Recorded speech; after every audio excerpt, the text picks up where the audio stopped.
കലാഭവനും പ്രതിഭകളും. 1968 കൊച്ചിയിലെ ബ്രോഡ്വേയിൽ ഒറ്റമുറിയിൽ ആരംഭിച്ച ഒരു ക്ലബ്ബ് ഒടുവിൽ വലിയൊരു ആർട്ട് ഫാക്ടറിയായി വളർന്ന കഥ. കൊച്ചിൻ കലാഭവൻ എന്നറിയപ്പെടുന്ന കലാഭവൻ ഇന്ത്യയിലെ പെർഫോമിംഗ് കലകൾ പഠിക്കുന്നതിനുള്ള ഒരു കേന്ദ്രമാണ്. കേരളത്തിലെ ആദ്യ മിമിക്രി ഗ്രൂപ്പ് എന്ന നിലയിലും നമ്മുടെ സംസ്ഥാനത്ത് മിമിക്രി എന്ന കലയെ ജനകീയമാക്കിയതിലും കലാഭവൻ ശ്രദ്ധേയമാണ്. സ്ഥാപിതമായതു മുതൽ അഭിനയമോഹികളുടെ ഒരു ഗ്രൂമിംഗ് സെന്ററായി കലാഭവൻ പ്രവർത്തിച്ചിട്ടുണ്ട്. അതുകൊണ്ട് തന്നെ നിരവധി അഭിനേതാക്കളെയും സംവിധായകരെയും മലയാള സിനിമയ്ക്ക് കലാഭവൻ സംഭാവനയും ചെയ്തിട്ടുണ്ട്. ഒരു കാലത്ത് മലയാള സിനിമയിലെ ഏറ്റവും മികച്ച കലാകാരന്മാരുടെ ലോഞ്ച് പാഡ് ആയിരുന്നു കലാഭവൻ. നമുക്ക് പ്രിയപ്പെട്ട താരങ്ങൾക്കൊപ്പം ചേർത്തു വായിക്കുന്ന ഒരു പേരെന്നതിലുപരി കലാഭവനെ കുറിച്ച് ചില കാര്യങ്ങൾ നമുക്ക് പരിശോധിക്കാം. ക്രിസ്ത്യൻ ആർട്സ് ക്ലബ് എന്ന പേരിലായിരുന്നു കലാഭവൻ ആദ്യം അറിയപ്പെട്ടിരുന്നത്.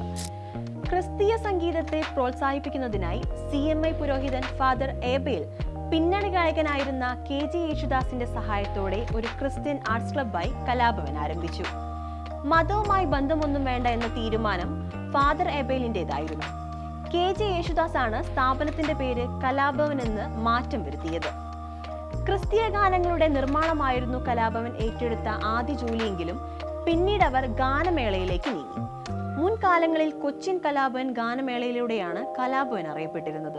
ശേഷം സ്റ്റേജ് പ്രോഗ്രാമുകൾക്കിടയിൽ വ്യക്തിഗത കലാകാരന്മാരുടെ മിമിക്രി പ്രകടനങ്ങളിലേക്ക് മാറി.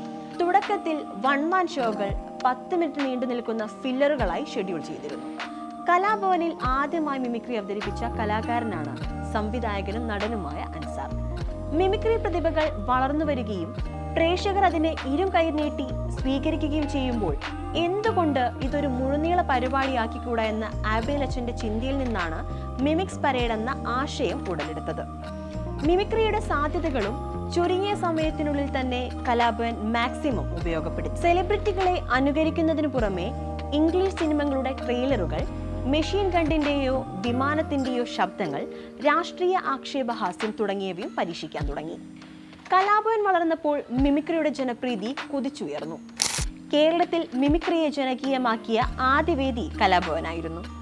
1995 ആയപ്പോഴേക്കും സംസ്ഥാനത്തുടനീളം 100 മിമിക്രി ഗ്രൂപ്പുകളെങ്കിലും ഉണ്ടായിരുന്നു. മലയാള സിനിമയിലേക്കുള്ള പ്രവേശന കേന്ദ്രമായിരുന്നു മദ്രാസ്. ഒരു കാലത്തിനപ്പുറം കലാഭവൻ പുതിയൊരു മദ്രാസായി. കലാഭവന്റെ എക്സ്പോഷർ കാരണം കലാകാരന്മാർ ശ്രദ്ധിക്കപ്പെടുകയും അവർക്കുള്ള അവസരങ്ങൾ ലഭിക്കാനും തുടങ്ങി. കലാഭവന്റെ കവാടം കടക്കാത്ത മുതിർന്ന കലാസ്വാദകർ ഇല്ല എന്ന് തന്നെ വേണം പറയാൻ. മമ്മൂട്ടി കലാഭവൻ ഷോകളുടെ സ്ഥിര സാന്നിധ്യമായി. G. അരവിന്ദൻ സംവിധാനം ചെയ്ത പോക്കോവെയിൽ എന്ന ചിത്രത്തിലാണ് അൻസാറിന് അന്ന് അവസരം ലഭിച്ചത്. സംവിധായക ജോഡികളായ സിദ്ദിഖ് ലാൽ, ഫാസിലിന്റെ അസിസ്റ്റന്റ് ഡയറക്ടർമാരായി തിരഞ്ഞെടുക്കപ്പെടുകയും ചെയ്തു. ഓഫറുകൾ വന്നതോടെ ചില കലാകാരന്മാർ മിമിക്സ് പരേഡ് വിട്ടുവെങ്കിലും സ്റ്റേജിൽ ഒരിക്കലും പ്രതിഭകളുടെ കുറവുണ്ടായില്ല. പിന്നീട് അങ്ങോട്ട് കലാകാരന്മാരുടെ ക്യൂ തന്നെയായിരുന്നു എന്ന് വേണം പറയാൻ. കലാഭവൻ മണി, സൈനുദ്ദീൻ, സലീം കുമാർ, ജയറാം സുബ്രഹ്മണ്യം, കലാഭവൻ അബി, ദിലീപ്, തസ്നി ഖാൻ, കലാഭവൻ ഷാജോ തുടങ്ങിയവരും കലാഭവൻ ബാനറിൽ അഭിനയിച്ചിട്ടുണ്ട്. 1984 മലയാളികളുടെ പ്രിയങ്കരനായ ജയറാം കലാഭവന്റെ ഭാഗമാകുന്നത്. അങ്ങനെയാണ് P. പത്മരാജന്റെ അപരനിൽ അഭിനയിക്കാൻ ജയറാമിന് അവസരവും ലഭിക്കുന്നത്. 1994 സലീം കുമാർ കലാഭവനിൽ ചേർന്നു.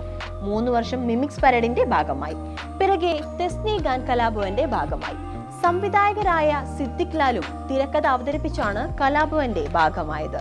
പിന്നീട് നടന്ന പരിപാടികൾക്കിടയിൽ സംവിധായകൻ ഫാസിലിന്റെ ശ്രദ്ധ ലഭിക്കുകയും നോക്കെത്താ ദൂരത്ത് കണ്ണും നട്ടെന്ന സിനിമയുടെ അസിസ്റ്റന്റ് ഡയറക്ടേഴ്സായി അവരുടെ സിനിമാ പ്രവേശനം വഴിയൊരുക്കുകയും ചെയ്തു. കലാഭവൻ മണി, സൈനുദ്ദീൻ, കലാഭവൻ അബി, ദിലീപ്, കലാഭവൻ ഷാജോൺ, വർക്കിച്ചൻ പേട്ട, കലാഭവൻ റഹ്മാൻ, ഹരിശ്രീ അശോകൻ, നാദിർ ഷാ, NF വർഗീസ്, നാരായണൻകുട്ടി, ഫായിസ് മുഹമ്മദ്, ഹക്കീം റാവുത്തർ, ബിന്ദു പണിക്കർ, മച്ചാൻ വർഗീസ്, സുജാത മോഹൻ, കലാഭവൻ നവാസ്, റാഫി മക്കാട്ടിൻ, പേണി ഇഗ്നേഷ്യസ്, കലാഭവൻ അനീഫ് തുടങ്ങി തുടർക്കഥയായി പോക്കുകയാണ് കലാഭവൻ സമ്മാനിച്ച പ്രതിഭകൾ.